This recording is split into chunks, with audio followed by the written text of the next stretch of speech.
ഞാൻ വൈകിയോ കാശി? ആൽത്തറ ഭഗവതി ക്ഷേത്രത്തിന് മുന്നിലെ റോഡിന് മറുവശമുള്ളൊരു വയലിനടുത്തായി പിള്ളേര് കളിക്കാൻ ഗ്രൗണ്ടായി ഉപയോഗിക്കുന്ന ഭാഗത്തെ ഒരു വശത്തെ തിണ്ടിലിരിക്കുകയായിരുന്ന കാശിക്കും അമലിനും അരികിൽ ബൈക്ക് കൊണ്ടുവന്ന് നിർത്തി തലയിൽ നിന്ന് ഹെൽമറ്റ് ഊരി എടുത്തുകൊണ്ട് മനോജ് ചോദിച്ചു. ഏയ് വൈകിയൊന്നും ഇല്ലടോ, ഞങ്ങളിപ്പോൾ തൊഴുത് ഇങ്ങോട്ട് വന്നതേയുള്ളൂ, കാശി പറഞ്ഞു. മനോജ് അമ്പലത്തിൽ കയറുന്നില്ലേ? ഇല്ല, കുളിച്ചിട്ടില്ല. അമലിന്റെ ചോദ്യത്തിന് ചമ്മിയ ചിരിയോടെ പറഞ്ഞിട്ട് ബൈക്ക് സൈഡിൽ ഒതുക്കി വെച്ച് അതിൽ ചാരി നിന്നു മനോജ്. ഇനി പറയ്, എന്തിനാ കാണണമെന്ന് പറഞ്ഞത്? അമലിനും കാശിക്കും നടുവിലായി ആ തിണ്ടിൽ കയറിയിരിക്കുന്ന അപ്പുവിനെ നോക്കി ചിരിച്ചുകൊണ്ട് തിരക്കി. കാശി മുഖം തിരിച്ചു തൻ്റെ അരികിൽ ചേർന്നിരിക്കുന്ന അപ്പുവിനെ ഒന്ന് നോക്കി. അവൾ ചോദിച്ചോളാൻ എന്ന പോലെ അവൻ്റെ കയ്യിൽ മുറുകെ പിടിച്ചു. എന്താണേലും ചോദിക്കടോ, എന്തിനാ മടിക്കുന്നേ? എന്നെക്കൊണ്ട് പറ്റുന്നതാണെങ്കിൽ ഞാൻ ചെയ്യും. കാശിക്ക് എന്തോ സഹായം വേണോ എന്ന തോന്നലിൽ മനോജ് പറഞ്ഞു. കാശിക്കാണെങ്കിൽ അതെങ്ങനെ അവനോട് പറഞ്ഞു തുടങ്ങും എന്ന സംശയത്തിൽ ഒരു നിമിഷം നിശബ്ദനായിരുന്നു. ചോദിക്ക് കാശിയേട്ടാ, എന്തിനാ മടിക്കുന്നേ? അപ്പു അവൻ്റെ കയ്യിൽ മുറുകെ പിടിച്ചുകൊണ്ട് മെല്ലെ പറഞ്ഞു. എന്താടോ, എന്തെങ്കിലും പ്രശ്നമുണ്ടോ? അതോ ഫിനാൻഷ്യൽ പ്രോബ്ലം ആണോ? എന്തായാലും മടിക്കാതെ പറഞ്ഞോ. കാശിയുടെ മുഖത്തെ വല്ലായ്മയും അപ്പുവിൻ്റെയും അമലിൻ്റെയും ഇരിപ്പും ഒക്കെ കണ്ട് മനോജ് അങ്ങോട്ട് ചോദിച്ചു. അതൊന്നുമല്ല മനോജ്, എനിക്ക് പറയാനും ചോദിക്കാനുമുള്ളത്. കാശി ഒന്ന് നിർത്തിയിട്ട് ശ്വാസം ആഞ്ഞൊന്ന് വലിച്ചു. എന്താണെങ്കിലും കാശിക്ക് എന്നോട് പറഞ്ഞൂടെ? എന്തിനാ മടിക്കുന്നത്? ഞങ്ങൾക്ക് അറിയേണ്ടത് ചേട്ടൻ്റെ വീട്ടിലെ ശാന്തിനി ആൻറ്റിയെക്കുറിച്ചാണ്. കാശിയും അമലും ചോദിക്കാൻ മടിക്കുന്നത് കണ്ട് അപ്പു മടിയേതുമില്ലാതെ ഒറ്റ ശ്വാസത്തിൽ ചോദിച്ചു. ചോദിച്ചിട്ട് ചുണ്ടും കുറിപ്പിച്ച് കണ്ണും ഒഴിപ്പിച്ചിരിക്കുന്നവളെ കണ്ട് മനോജ് പുഞ്ചിരിച്ചുവെങ്കിൽ ഞങ്ങളുടെ അപ്പുവിന് ഇത്രയൊക്കെ ധൈര്യം വന്നോ എന്ന പോലെ അമലും കാശിയും പരസ്പരം നോക്കി. എൻ്റെ ആൻറ്റിയെക്കുറിച്ചാണോ അർപ്പിതയ്ക്ക് അറിയേണ്ടത്? മനോജ് എടുത്തു ചോദിച്ചു. ആ അതെ. അവൻ്റെ എൻ്റെ ആൻറ്റി എന്ന പ്രയോഗം അത്ര ഇഷ്ടപ്പെടാതെ അപ്പു മുഖം ചുളിച്ചു വെച്ചു. അതെൻ്റെ അച്ഛൻ്റെ അനിയത്തിയാണ് അർപ്പിത. ഞാൻ ജനിക്കും മുമ്പ് തന്നെ ഒരു ആക്സിഡൻറ്റിൽ ആൻറ്റിക്ക് ഇടുപ്പിന് താഴേക്ക് തളർന്നു പോയതാണ്. ഒരുപാട് ചികിത്സയൊക്കെ ചെയ്തിട്ട് ഇപ്പോൾ കാലിന് ചെറിയ ചലനമൊക്കെ ഉണ്ട്, എങ്കിലും പൂർണ്ണമായും സുഖമായില്ല. ബൈക്കിൽ ചാരി കൈകെട്ടി നിന്നാണ് മനോജ് പറഞ്ഞത്. അവരുടെ കുടുംബം, അല്ല ഭർത്താവും കുട്ടികളുമൊക്കെ? അമലാണ് അത് ചോദിച്ചത്.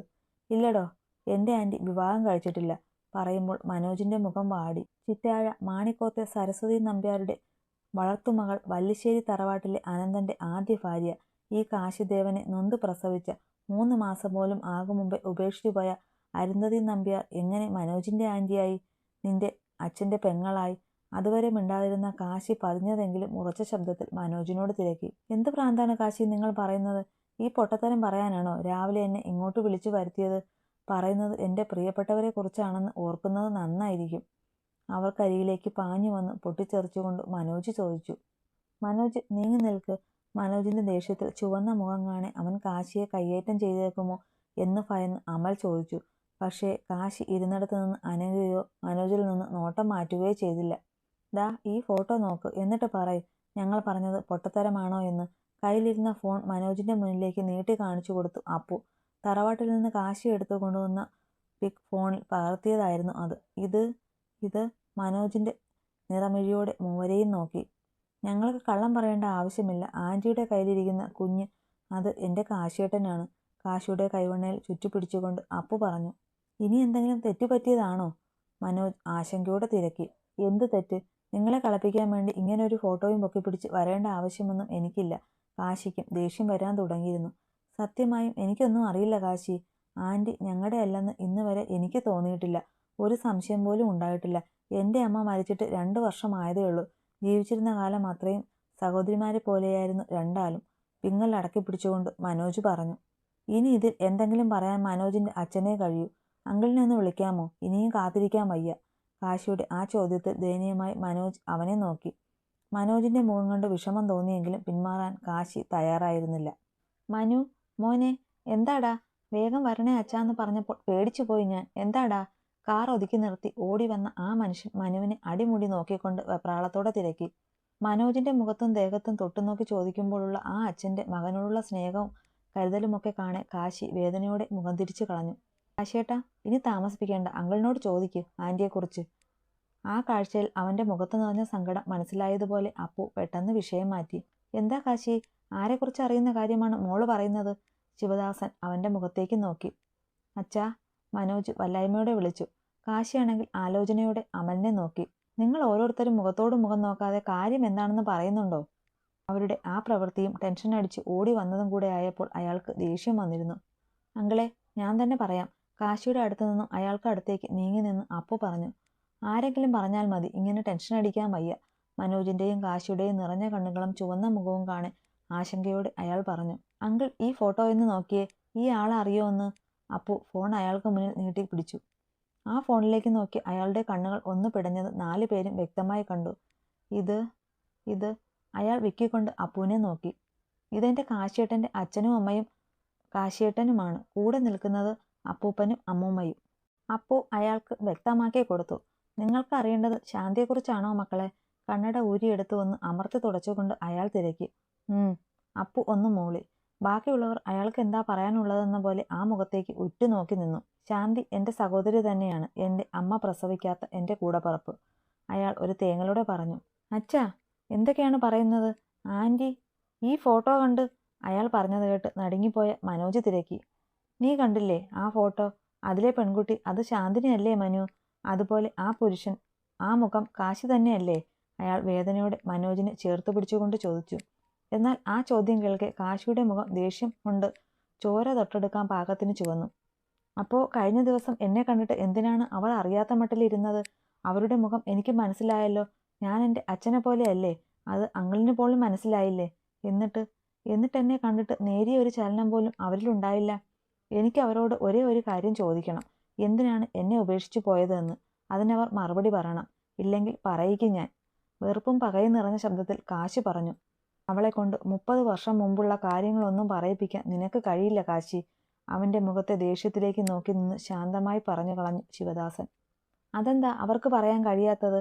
ഒരാളെ കല്യാണം കഴിച്ച് ഒരു കുഞ്ഞിനെ ഉണ്ടാക്കി ഉപേക്ഷിച്ച് കളഞ്ഞിട്ട് അവർക്ക് അതിനെക്കുറിച്ചൊന്നും പറയാനില്ലേ? അങ്ങനെ ഒരാൾക്ക് വേണ്ടി അങ്കിൾ എന്തിനു സപ്പോർട്ട് ചെയ്ത് സംസാരിക്കണം? കടപ്പല്ല് ഞെരിച്ചുകൊണ്ട് അവൻ തിരക്കി. കാശിയേട്ടാ. അപ്പവും അമലും ഒരുപോലെ വിളിച്ചുകൊണ്ട് അവന്റെ കയ്യിൽ പിടിച്ചു. കാശിക്ക് അങ്ങനെ ഇങ്ങനെയൊന്നും ദേഷ്യം വരാറില്ല. എന്നാൽ ദേഷ്യം വന്നു കഴിഞ്ഞാൽ പിന്നെ പിടിച്ചാൽ കിട്ടില്ല. അതറിയുന്നത് കൊണ്ടാണ് രണ്ടാളും അവനെ സമാധാനിപ്പിക്കാൻ എന്ന പോലെ ചേർത്ത് പിടിച്ചത്. മോനെ കാശി, ആദ്യം ഞാൻ പറയുന്നത് നീ സമാധാനത്തോടെ കേൾക്ക്. എന്നിട്ട് നിന്റെ അമ്മ തെറ്റുകാരിയാണോ എന്ന് നീ തീരുമാനിക്ക്. കാശിയുടെ ദേഷ്യം കണ്ട് അവന്റെ കയ്യിൽ മുറുകെ പിടിച്ചു നിർത്തിയിട്ട് ശിവദാസൻ പറഞ്ഞു. അങ്കിൾ പറയുന്നത് കേൾക്ക് കാശിയേട്ടാ. അപ്പു അല്ലേ പറയുന്നത്? അവന്റെ കയ്യിൽ പിടിച്ച് വീണ്ടും ആ തിണ്ടിലേക്ക് ഇരുത്തിക്കൊണ്ട് അപ്പു കെഞ്ചി പറഞ്ഞു. അവളുടെ മുഖത്ത് പോലും നോക്കാതെ അവനൊന്ന് മൂളി. അവളൊരാശ്വാസത്തോടെ നെഞ്ചിൽ കൈവച്ച് ശ്വാസം വലിച്ചു വിട്ടിട്ട് പറഞ്ഞോളൂ എന്ന പോലെ അയാളെ നോക്കി. 30 വർഷങ്ങൾക്ക് മുമ്പ് പുതുക്കാട് എന്ന സ്ഥലത്ത് ഞാൻ ജോലി ചെയ്തു കൊണ്ടിരുന്ന സമയം ഒരിക്കൽ ഒരു ഓണക്കാലത്ത് അവധി തുടങ്ങിയതും ഞാനും അമ്പിളിയും ശിവദാസന്റെ ഭാര്യ നാട്ടിലേക്ക് തിരിച്ചു. കാറിലായിരുന്നു ഞങ്ങൾ വന്നത്. സന്ധ്യ കഴിഞ്ഞതോടെ പ്രതീക്ഷിക്കാത്ത ഒരു മഴയും. കോവളം ബൈപ്പാസ് കയറി കുറച്ചു ദൂരം വന്നപ്പോൾ അവിടെ ഒരു അമ്പലത്തിൽ നിന്ന് കുറച്ചു മാറി കാട് പിടിച്ചു കിടക്കുന്ന ഭാഗത്തെത്തിയപ്പോഴാണ് അമ്പിളിക്ക് ഛർദ്ദിക്കാൻ തോന്നിയതും എന്നോട് പറഞ്ഞത്. ഞാൻ കാർ ഒരു സൈഡിൽ ഒതുക്കി നിർത്തിയതും അവൾ പുറത്തേക്കിറങ്ങി ഛർദ്ദിച്ചു. മഴയും കാറ്റും ഛർദിയും ഒക്കെയായി ആകെ വല്ലാതെ തളർന്നുന്ന സമയത്താണ് അടുത്തെവിടെ ഒരു ഞരക്കം കേട്ടതുപോലെ അമ്പിളിക്ക് തോന്നിയതും അവൾ എന്നോട് പറഞ്ഞത്. മഴയുടെ ഹൂങ്കാരത്തിൽ ഞാൻ ആ ശബ്ദം കേട്ടതുമില്ല. ഒടുവിൽ അവളുടെ നിർബന്ധത്തിൽ മിന്നലിന്റെ വെളിച്ചത്തിൽ നോക്കുമ്പോൾ കുറച്ചു ഒരു സ്ത്രീ കിടക്കുന്നത് കണ്ടത്. ആദ്യം കഴിയത് ആക്സിഡന്റ് ആണ് എന്നാണ്. പക്ഷേ അയാളൊന്ന് നിർത്തി താൻ പറയുന്നത് ശ്രദ്ധയോടെ കേട്ടിരിക്കുന്നവരെ നോക്കി. പക്ഷേ എന്താ അങ്കിളെ? ചോദിക്കാതിരിക്കാൻ കാശിക്കായില്ല. മോനെ അത്, അയാൾ മടിയോടെ അവനെ നോക്കി. ഒളിക്കണ്ട, എന്തായാലും പറയൂ. ഇനി കേൾക്കാൻ പോകുന്നത് തന്നെ വല്ലാതെ വേദനിപ്പിക്കും എന്ന പോലെ കാശിക്ക് നെഞ്ചിൽ വേദന കനത്തു. ചോരയിലും മഴവെള്ളത്തിലും ചെളിയിലും മുങ്ങിക്കിടന്ന ആ ദേഹം വാരിയെടുക്കുമ്പോൾ ആ ശരീരത്തിൽ ഒരു നൂല് പോലും ഉണ്ടായിരുന്നില്ല. പറഞ്ഞിട്ടയാൾ ആ കാഴ്ച ഈ നിമിഷം കണ്ടതുപോലെ കിതച്ചു. അച്ഛാ, മനോജ് ഒച്ച ഉയർത്തി. അയാൾ മുഖമുയർത്തി കൺമുന്നിൽ വിറങ്ങലിച്ചിരിക്കുന്നവനെ നോക്കി. ഒരു മക്കളും സ്വപ്നത്തിൽ പോലും കേൾക്കാൻ ആഗ്രഹിക്കുന്ന കാര്യമല്ലല്ലോ അത്. അപ്പു മുഖം പൊത്തി കരഞ്ഞു പോയിരുന്നു. കരയല്ലേ മോളെ, അങ്കിൾ പറയട്ടെ. എന്തുകൊണ്ടോ അവളെ അവിടെ ഉപേക്ഷിച്ച് കളയാൻ തോന്നിയില്ല. അതിനൊരു കാരണം 12-ാം വയസ്സിൽ ആറ്റിൽ വീണു മരിച്ചുപോയ എൻ്റെ അനിയത്തിയെ ഓർമ്മ വന്നതുകൊണ്ടാവാം. എന്തായാലും അവിടുന്ന് വാരിയെടുത്ത് കാറിൽ കയറ്റി. അമ്പിളി ബാഗിലുണ്ടായിരുന്ന അവളുടെ നൈറ്റി ഇത്തിരി ബുദ്ധിമുട്ടിയാണെങ്കിലും ശാന്തിയെ ഉടുപ്പിച്ചു. അവളുടെ അവസ്ഥ കാണുമ്പോൾ തന്നെ അറിയാമായിരുന്നു ഒന്നോ അതിൽ കൂടുതൽ പേരോ ചേർന്ന് ക്രൂരമായി. പിന്നീട് ഞങ്ങൾ ശാന്തിയെയും കൊണ്ട് അമ്പിളിയുടെ കൂട്ടുകാരിയും ഡോക്ടറുമായ സാറയ്ക്ക് അടുത്താണ് പോയത്. അവിടെ ചെന്നപ്പോൾ അവരുടെ പരിശോധനയിലാണ് അറിഞ്ഞത് നടുവിലും തലയിലും ശക്തമായ അടിയേറ്റിട്ടുണ്ട് എന്നും അത് കുറച്ചു ഗുരുതരമാണെന്ന്. പിന്നെ അവർ ജോലി ചെയ്യുന്ന ഹോസ്പിറ്റലിൽ അഡ്മിറ്റ് ചെയ്താണ് ട്രീറ്റ്മെന്റ് നടത്തിയത്. ശരീരമാകെ പിച്ചി ചീന്തപ്പെട്ട അവസ്ഥയിൽ ഒരാഴ്ചയോളം ബോധമില്ലാതെ അവിടെ കിടന്നു അവൾ. കാശി ശ്വാസമില്ലാത്തതുപോലെ അയാളുടെ മുഖത്തേക്ക് നോക്കി ഒരേ ഇരിപ്പിരുന്നു. പിന്നീട് ഓർമ്മ വന്നപ്പോൾ ആരെന്നോ എന്തെന്നോ എവിടെയാണെന്നോ ഒന്നും ഓർമ്മയില്ലാത്ത അവസ്ഥയായിരുന്നു. പിന്നീട് ഞങ്ങൾ ലീവ് കഴിഞ്ഞു പോയപ്പോൾ അവളെയും കൂടെ കൊണ്ടുപോയി. മരിച്ചുപോയ എൻ്റെ അനിയത്തിയുടെ പേരായ ശാന്തിനി എന്ന പേരിൽ ഞങ്ങളുടെ താമസ സ്ഥലത്തിന് അടുത്ത് ഒരു ആയുർവേദ ഹോസ്പിറ്റൽ അഡ്മിറ്റ് ചെയ്തു. അവിടെ 3 മാസത്തോളം കഴിഞ്ഞ് അന്ന് ഞങ്ങൾ അവിടുന്ന് പോരുമ്പോൾ മെല്ലെ പിടിച്ചു നടക്കാൻ തുടങ്ങിയിരുന്നു അവൾ. ഞങ്ങളുടെ കൂടെ കൂട്ടി അന്നു മുതൽ ഇന്ന് വരെ അവളെൻ്റെ കൂടപ്പിറപ്പല്ലെന്ന് എനിക്കോ അമ്പിളി മരിക്കും വരെ അവൾക്കോ തോന്നിയിട്ടില്ല. ഇപ്പോഴും ശാന്തിക്കൊന്നും അറിയില്ല മോനെ. ഇന്ന് എഴുന്നേറ്റ് നിൽക്കാൻ വയ്യെങ്കിലും എൻ്റെ കണ്ണനെ അവൾ പൊന്നുപോലെയാണ് നോക്കുന്നത്. നിങ്ങൾ കണ്ടില്ലേ? ആ അവൾ നിന്നെ മനസ്സിലായി എങ്കിൽ ഇങ്ങനെ മിണ്ടാതിരിക്കും എന്ന് നിനക്ക് തോന്നുന്നുണ്ടോ മോനെ? അന്ന് ബോധം വരുമ്പോൾ പേരറിയില്ല, സ്ഥലം അറിയില്ല, ആരെയും അറിയില്ല. ആഴ്ചകളോളം ആരോടും അടുക്കാതെ മിണ്ടാതെ ഒരേ ഇരിപ്പിരുന്നു. പിന്നെ അമ്പിളിയും ഞാനും കൂടിയാണ് അവളെ ഇപ്പോഴത്തെ ഈ ശാന്തിനിയാക്കി എടുത്തത്. എനിക്ക് വേണമെങ്കിൽ അവളുടെ സ്വന്തക്കാരെ കണ്ടുപിടിക്കാൻ ശ്രമിക്കാമായിരുന്നു. പക്ഷേ എൻ്റെ സ്വാർത്ഥത കൊണ്ട് ശ്രമിച്ചില്ല. എന്നേക്കുമായി നഷ്ടപ്പെട്ടു പോയി എന്ന് ഞാൻ കരുതിയ എൻ്റെ അനിയത്തിക്കുട്ടിയെയാണ് ഞാൻ അവളിൽ കണ്ടത്. ഇനി നീ പറയ്, ഇവിടെ നിന്റെ അമ്മ എന്ത് തെറ്റാണ് ചെയ്തത്? അവളല്ലേ മോനെ ആരോരുമില്ലാത്തവൾ? നിന്റെ അച്ഛന് ബന്ധുക്കളും ഒക്കെ പണവും പ്രതാപവും ഒക്കെ ഉള്ളവരായിരുന്നില്ലേ? സ്വന്തം ഭാര്യ എവിടെ പോയി എന്ന് നിന്റെ അച്ഛന് അന്വേഷിക്കാമായിരുന്നില്ലേ? ശിവദാസൻ ചോദിച്ചതിനോ പറഞ്ഞതിനോ മറുപടിയൊന്നുമില്ലാതെ പകച്ചിരുന്നു കാശി. കാശിയേട്ടാ, അപ്പു അവൻ്റെ തോളിൽ പിടിച്ചുകൊണ്ട് വിളിച്ചു. അവൻ പകച്ചുപോയ മുഖമുയർത്തി അവളെ നോക്കി. നീ നീ പറഞ്ഞതുപോലെ എൻ്റെ അമ്മയെ ആരോ ചതിച്ചതാവും അല്ലേ അപ്പു? ഇല്ലെങ്കിൽ ആരാണ് അമ്മയെ ഇങ്ങനെ ഉപദ്രവിക്കാൻ? നീ പറഞ്ഞതുപോലെ ഹേമയുടെ അച്ഛനാവോ? സുരേന്ദ്രനാവോ? ഇനി പറയാമലേ? അമലിനെയും അപ്പുവിനെയും പിടിച്ചു കുലുക്കിക്കൊണ്ട് ചോദിക്കുമ്പോൾ കാശി പൊട്ടിക്കരഞ്ഞു പോയിരുന്നു. കരയല്ലേ കാശിയേട്ടാ, ആരാണ് ഇതൊക്കെ ചെയ്തതെന്ന് കണ്ടുപിടിക്കണം, അല്ലാതെ കരയല്ലേ? അപ്പു അവൻ്റെ തോളിൽ മുഖം ചേർത്ത് വെച്ച് വിതുമ്പിക്കൊണ്ട് പറഞ്ഞു. അതേടാ, നീ സമാധാനിക്ക്, നമ്മളെല്ലാം കണ്ടുപിടിക്കും. ദൈവം നമ്മുടെ കൂടെയുണ്ട്. അല്ലെങ്കിൽ ഇത്രയും വർഷങ്ങൾക്ക് ശേഷം ഇപ്പോൾ ഈ അപകടം ഉണ്ടാവാനും മനോജിനെ കാണാനും ആ വീട്ടിലേക്ക് ചെല്ലാനും ആൻറ്റിയെ കാണാനും ഈ കാര്യങ്ങൾ അറിയാനും ഒക്കെ സാധിക്കുമായിരുന്നോ? ശരിയാണ്, ശരിയാണ്. ഞാനിനി കരയില്ല. എൻ്റെ അമ്മയെ ദ്രോഹിച്ച എന്നെ തനിച്ചാക്കിയ ഒന്നിനെ ഞാൻ വെറുതെ വിടില്ല. അതിന് എനിക്ക് ജന്മം നൽകിയ അച്ഛനായിരുന്നാൽ പോലും.